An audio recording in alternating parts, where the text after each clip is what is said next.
Hi there, Senthil this side. Welcome to the Business and Society podcast. Every fortnight, I sit with a world-leading thinker to understand some of the ideas at the intersection of business and society. If you're a corporate sustainability leader, I'm sure you're living through a challenging moment. There's a profound shift happening in government policies and corporate sustainability landscape. To understand some of the things that are happening out there, I sat with Tim Mohin. Tim is the global leader in climate and sustainability and one of the rarest executives I have seen who worked in government as a policymaker, a business as a sustainability leader, and as well as a nonprofit CEO. He is the former CEO of Global Reporting Initiative and a veteran of Personify, Intel, Apple, and AMD. Tim also led development of key environmental policies in the US EPA and the US Senate. Currently, Tim is the partner and director at Boston Consulting Group.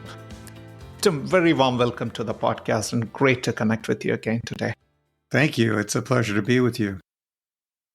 Great. Tim, let's address this question, which is in most of business leaders' mind today.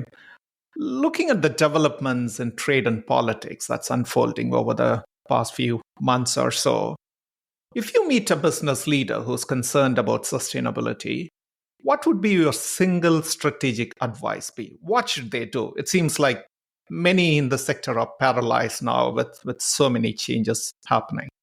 It's such a great question to start off with. And first, let's set a little bit of context. You know, I've been in this field for 4 decades now, which I don't think many people can say about sustainability because it wasn't even around 40 years ago. We called it different things back then. But in all of those years, I've never seen the pendulum move as far and as fast as it is moving right now. It was just a few short years ago that, we had the Global Financial Alliance for Net Zero at the Glasgow meeting of the big climate COP, COP26. And we had most of the world's GDP aligning to net zero. And that was just one of many examples of how the world had sort of decided that sustainability's moment had come, that sustainability and business were one thing and not at all in conflict. And now look at it. We're in this phase where it's really become sadly very politicized, and companies are under intense scrutiny on one side, and they're being forced to disclose more than ever on the other side. So it's really an incredibly dynamic time. But to answer your question directly, and we get this question all the time at BCG, is what are company executives supposed to do with all of that? How are they supposed to react? And I always come down to the two things that kind of brought us here. One is values. Does your company have values? Does it have a purpose? What is that purpose? How has it been articulated? And then 2, and very related, is what's the value coming from your values? I mean, companies are for-profit institutions. They're not nonprofits. They're not NGOs.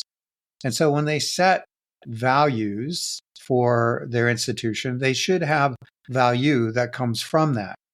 And normally those come from 4 different sources. They come from customers, brand, employees, and investors. And those 4 pillars of value tend to hold up the values that companies actually espouse into the world. And so I often say, look, if you were able to make those statements before about corporate value and purpose, then has anything changed? And if it's changed, great, let's adjust. But if it hasn't, then it's as simple as re-articulating those values to the world and how they bring value to the corporation. And I think it's really about rising above sort of the current chaos that we're finding ourselves in and going back to those brass tacks and saying, really, what delivers value to my company? And do our values as a company, does our purpose still ring true, still hold up? And that way you're not sort of a leaf in the wind. And the last thing I'll say on this is it's really important not to be a leaf in the wind. I mean, there's a real danger of being disingenuous when you're sort of bending to whatever political wind is blowing at the time. And so I really think that is important advice to all corporate leaders, is to look long term understand your values and the value that they bring. Hmm. You talked about purpose, and we often hear this rhetoric on one side. Look, you're a for-profit entity working in a free market space. You got to focus on making money and delivering one of the values you talked about, just values to customers and stuff. But on the other side, people say businesses have role beyond just making profits. Given your experience seeing this from various angles, why do businesses exist? Why do businesses exist? Yes, why do they exist? Yeah. Why do What they is the exist? core purpose? It's a question which was asked many times, but according to you, what is it? Yeah, I mean, it goes back to some very fundamental choices. I think most people will be familiar with the Milton Friedman statement of 1970. The purpose of business is to return value to the shareholders, and all the rest is just a distraction. And I'm paraphrasing. And then there was the Business Roundtable statement of about 5 years ago, where it was much more than just value or return to shareholders. It was value to stakeholders in society. And so I don't think there's one answer to that question. I think it's an evolving answer. The paradigm that I tend to hold on to is one that is also probably around almost 15 years old now, which is the paradigm of shared value. And that really is, I think, the best embodiment of why business exists. Because obviously a company has to return value to its shareholders, or the executives will be replaced. You'll have a different corporate strategy. We'll all get upended at the end. However, to only think about those matters of shareholder return also leads to long-term ruin. A company has to have a long-term view of what its stakeholders need, who they are, what they need, and how to deliver that. And I think it's super important to take that into account. So shareholder return is half the equation. The other half of the equation is, what are we as a corporation delivering to our stakeholders writ large? And that can be employees, and it can be communities, and it can be customers, investors, all of the groups I mentioned before. Defining them, understanding their wants and needs, and understanding how to deliver on those is super important for any corporate leader. And so that shared value paradigm is where I would land. Tim, there is a lot of noise out there about what sustainability means for consumer, a business, or a government. Please help us to cut all the clutter and give us a perspective on what does sustainability mean to each of these stakeholders. Yeah, you ask hard questions. I mean, the definition of sustainability can be picked apart and made it into many different pieces and parts. And so when you really say, governments, individuals, consumers, they all want sustainability, they're probably all thinking about different things. Ultimately, I think what people want is to have, the best products at the best price with the least impact. And that's a difficult set of things to weave together, because they're often at odds. We're also living in a society where consumption is encouraged, and we're seeing, fast fashion being taken to a new level of consumerism. And so how do we square that circle? How do we reconcile the needs of consumption, the needs of the planet, the needs of shareholders, as we discussed before, is a very difficult paradigm to solve. But I think ultimately the immutable laws of physics will kind of lead us to a good solution. There's no sort of global government that's going to tell us what to do. There are market forces, however, and the market forces are increasingly feeling the impacts of things like climate change, biodiversity loss, water scarcity, etc. And those things are starting to really bite.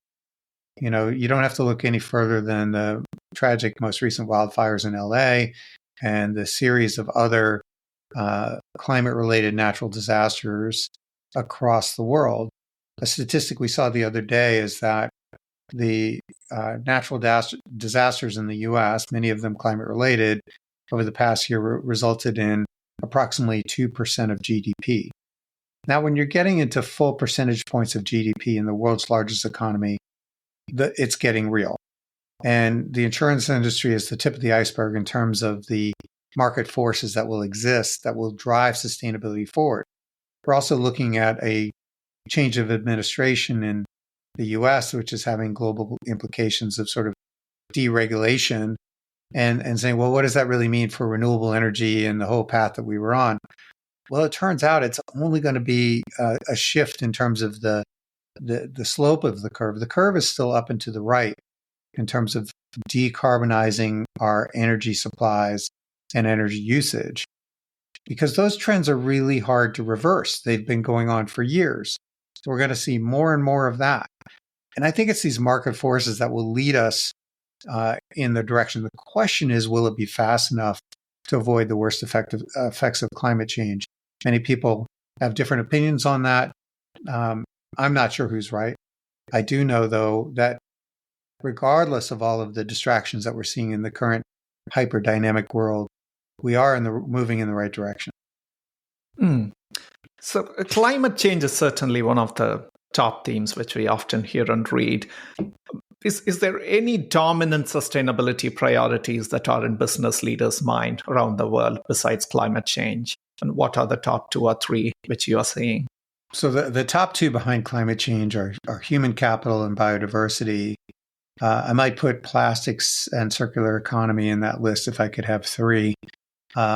However, it's very interesting. We use the words human capital. Humans are not capital. Humans are humans.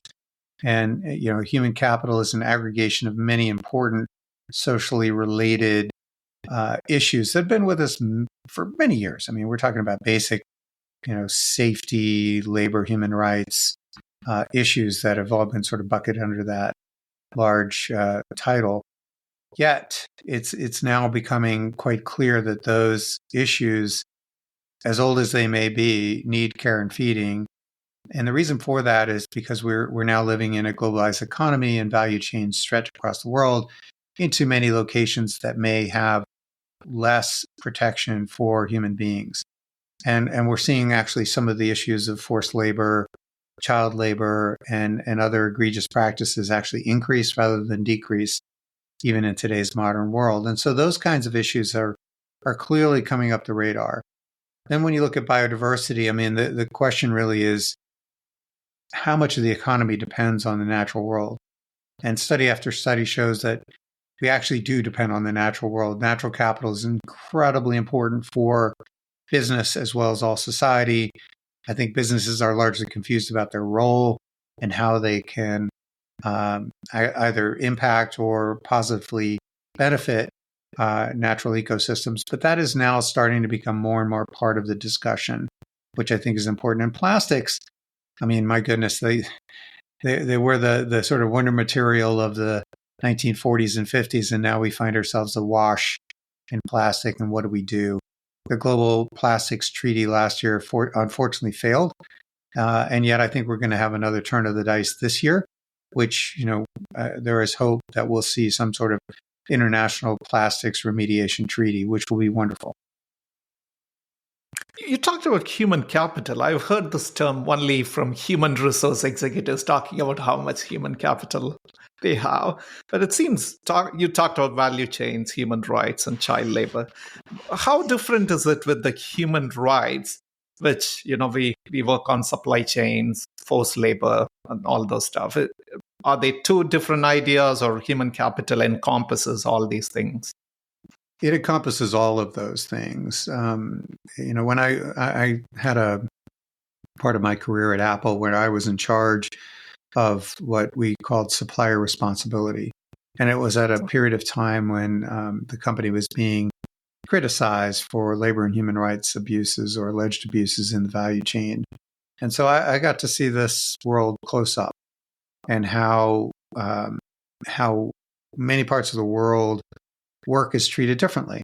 Work is not only a place you go to earn a living, but a place you live and eat and sleep, and your whole culture is around work. And so it brings on a whole different aspect. And I think many people living in the developed world have no idea of how work is done in the developing world. And yet, because we live in a globalized economy, many of our goods are made in these conditions. And so it really comes down to what is a globally accepted code of conduct for making goods across the planet. And this has been incredibly different. It's difficult to define. And what I find super interesting is some of the issues we're talking about were actually incorporated in the Universal Declaration of Human Rights back in the 40s, right? Long time ago. But only now are we really starting to see that implementation through globalized supply chains. And the really interesting part of that is that it turns out to be that global corporations are the ones that are sort of manifesting what those standards really are. And not sort of the principles, but the deep down standards, like what is a reasonable living space? How much square meters do we have? What is a reasonable number of work hours, regardless of what the country's laws say? The practices are quite different. So it's those kinds of things that are left to corporations who, frankly, weren't designed to do this, but find themselves in that role. Look, one of the concepts which I'm finding having a lot of merit nowadays is, integrating sustainability into operation. You talked about value. I'm not sure you implicitly had this in your mind. Sustainability academicians, we had Tensi Wellen from New York University. She said that, you have to implement sustainability strategy because it creates value to business. It's not just a good thing to do, but it's a value creator. What is data saying? Do you see indications that, yes, implementing sustainability strategy creates value for business? It absolutely does create value for business, but it is somewhat of a journey because many companies aren't, let's just say, in that leadership phase. There's a lot to do to just make a company profitable and bring out new products and services each and every year. And so to then think beyond that and say, well, we also have to think big thoughts and build them into our business strategy is beyond the capacity of a lot of companies, a lot of businesses. And yet we're seeing some of the biggest, most profitable companies starting to think this way. They're thinking long term. What are the scenarios that could impact us in the future? And how do we meet those future scenarios? And often that involves being more resilient to climate change, the impacts of climate change, adapting to those impacts, providing for people on the planet so that, those conditions under which we're doing business are maintained. It's those broader level thoughts. But again, it's somewhat limited to the larger multinationals that have the resources to do that kind of thinking. When Tensi and others make those points, it's great if you're a big company. It's much harder to do when you're a small company. Got you. And on this topic, I want to ask a last question before we move into discussions about sustainability regulations. What are some of the challenges business leaders you see face when they try to implement sustainability strategy? I spoke to a CEO who's leading a major consultancy, and he said businesses don't communicate well about their sustainability efforts. And some others say they don't have leadership. Some others say managing multiple tensions beyond creating shareholder value is hard. From your perspective, what is the top challenge business leaders face?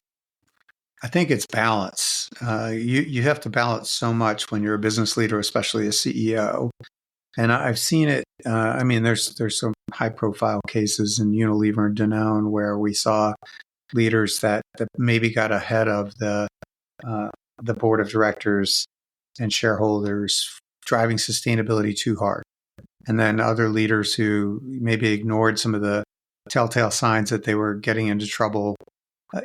So it comes from both sides, but it's that balance of, how do I satisfy shareholders? How do I bring out the best new products and services? How do I make sure the financials are going well? And how do I look at this long-term sustainability picture?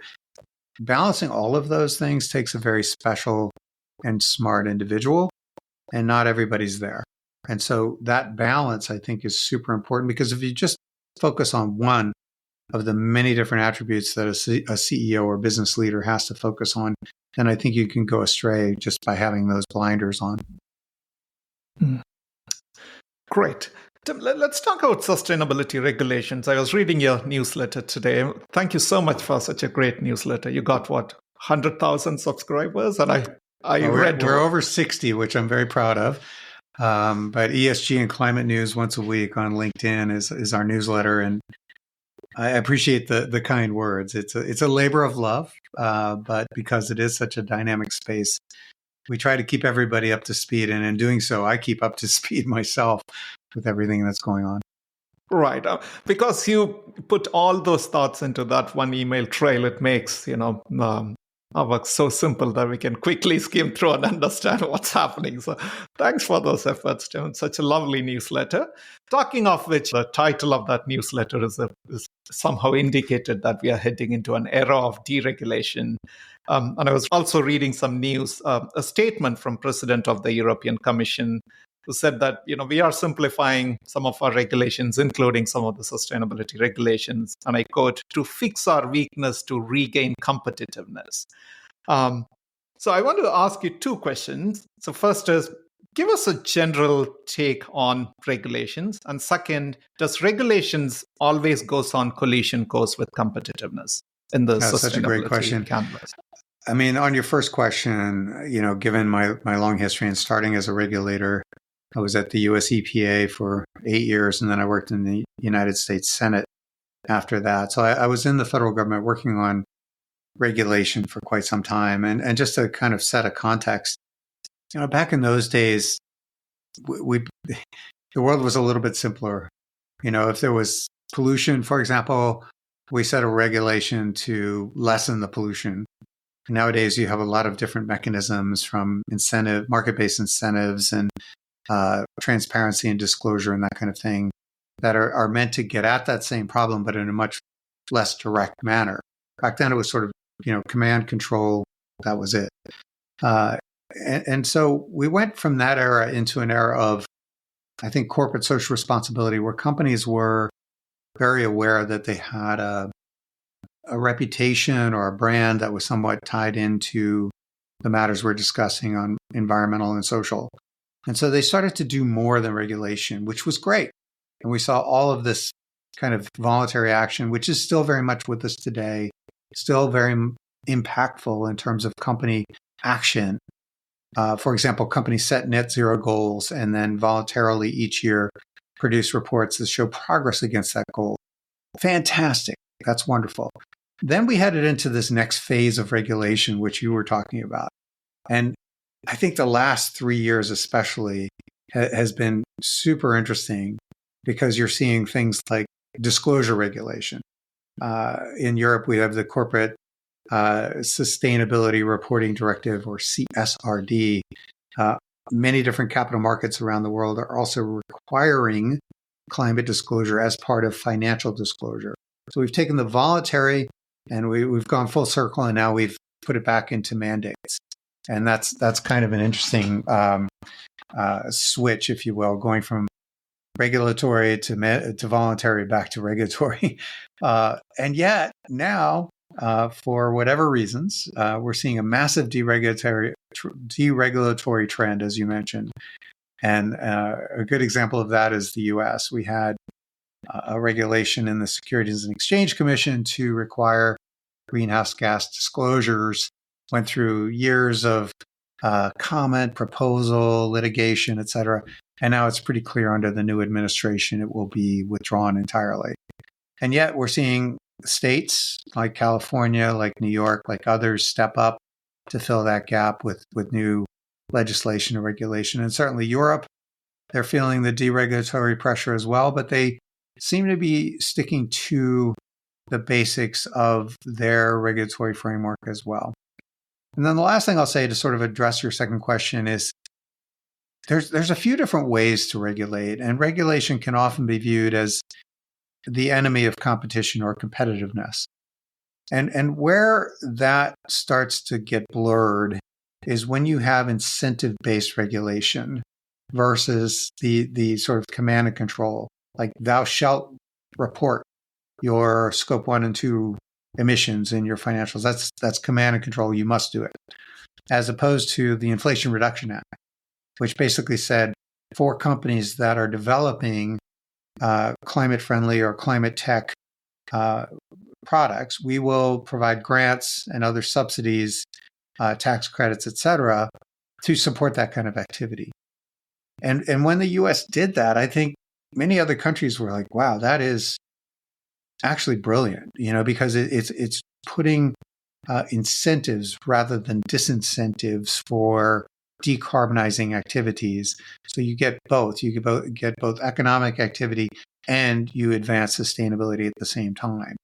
Whereas in Europe, the reason they're having this debate at all is because some of the command and control regulations they put in are costing businesses a lot of money.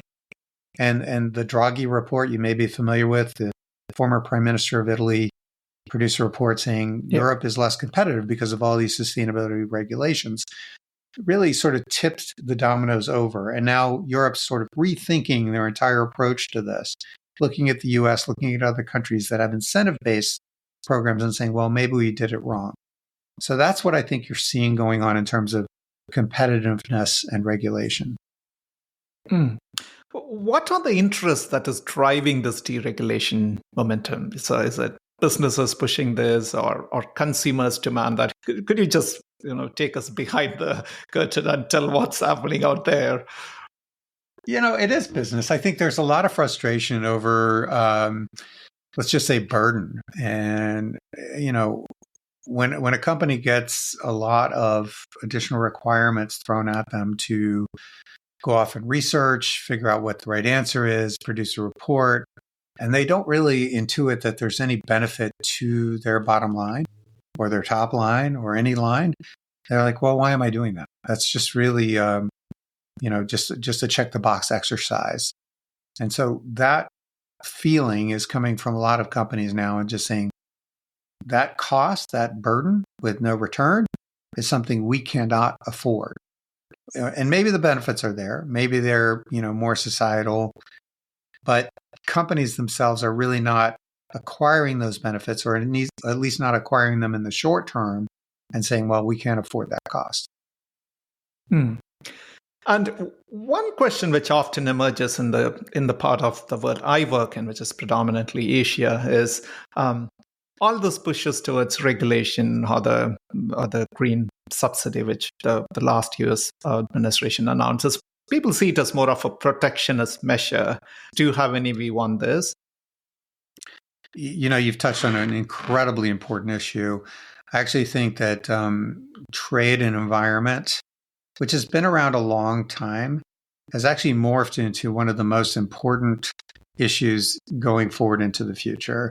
So it used to be the trade and the environment were much more like, hey, if we're buying goods from a country that has lax environmental standards, then we're just really exporting our pollution. That's changed now. And companies are looking at it differently. And they're saying, well, if we're buying products from a country that has lax environmental standards, then we're actually like hurting ourselves because we've decarbonized our own economy, and yet we're importing, basically carbon intensive products from other jurisdictions. One of the comments I love from John Podesta, who was the President Biden's climate advisor in the last administration. He said, we import more carbon from China than we could ever hope to reduce with the Inflation Reduction Act, which is quite a statement. So really, when you're, again, in a globalized economy, you have to start looking at things more globally. And so you're seeing things like carbon border adjustment mechanism, CBAM. There's one in Europe. UK has one. Other countries are looking to put in a carbon tariff. Tariffs are now suddenly back in vogue. I do think we're going to see more and more of that kind of thing. We're also seeing, other sort of protectionist mechanisms. Even under the last administration, we had a 100% duty on Chinese electric vehicles because the Chinese have subsidized that industry. And so it's fascinating to me that the next level of this is really looking at, the decarbonized world and how we can level the playing field across the different nations who are moving further and faster because of subsidies. But that I do think that's going to be the future. Hmm. And is this the end of global supply chains? You talked about value chains, and you've worked in supply chains for quite a few decades now. What's going to happen to that trade that stretches 10, 20 countries, and what is the future of it? I think it's such a great question. I don't have the crystal ball. I will say this: having worked in global supply chains, it's almost impossible to untangle them now. We have basically disaggregated the value chain for just about every product, and so components come from all over the place, and the component makers are very good at what they do, maybe the best at what they do, most efficient. We have just-in-time deliveries. We have everything set up to assemble that final product in the most efficient, effective, high quality way possible. And now we say, well, okay, forget all that. Let's just make it all here. Well, we don't have the capabilities to do that. I heard today, because of the new tariffs that were proposed between the United States and Mexico, that some car parts make the journey across that U.S.-Mexico border 4 or 5 times before they make it into final assembly. So imagine paying a 25% tariff each time you cross the border. So it shows you how difficult it is to apply tariffs in a globalized economy. And yet I do think that is where the world's going. So I don't know the answer. I just do know that it would be near impossible to untangle some of these globalized supply chains now. Tim, I'm going to ask you a few questions, which I ask all of our guests. How do you manage differences of opinions or setbacks? I wrote a book back in 2012 called Changing Business from the Inside Out. And I touch on this point exactly because let me just say that being a professional, a sustainability professional in business, it can be a roller coaster. There are great days and there are bad days. You're trying to essentially move a for-profit industry into being a more sustainable enterprise. It's very difficult to do. And you always run into roadblocks. I mean, the path to progress is a bumpy road. And so when you hit a bump, when you hit a wall, when you get sort of told off, the time is to retreat and to live again, to fight another day.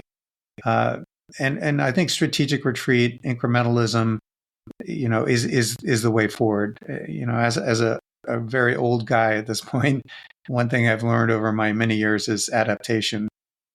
You must adapt. Things change. You have to keep your goal in sight and realize that you're not going to win every battle. And when you lose some, it's not the end of the world. Regroup and think about how you're going to attack the next day. Wow. The second question, you may say that you already answered this question. What are some of the skills essential for business leaders today? Well, I talked about resilience and adaptation already, but the other is communication. And as a young man, I would have always eschewed this. I would have said, no, it's about, intelligence and technical knowledge and so on and so forth.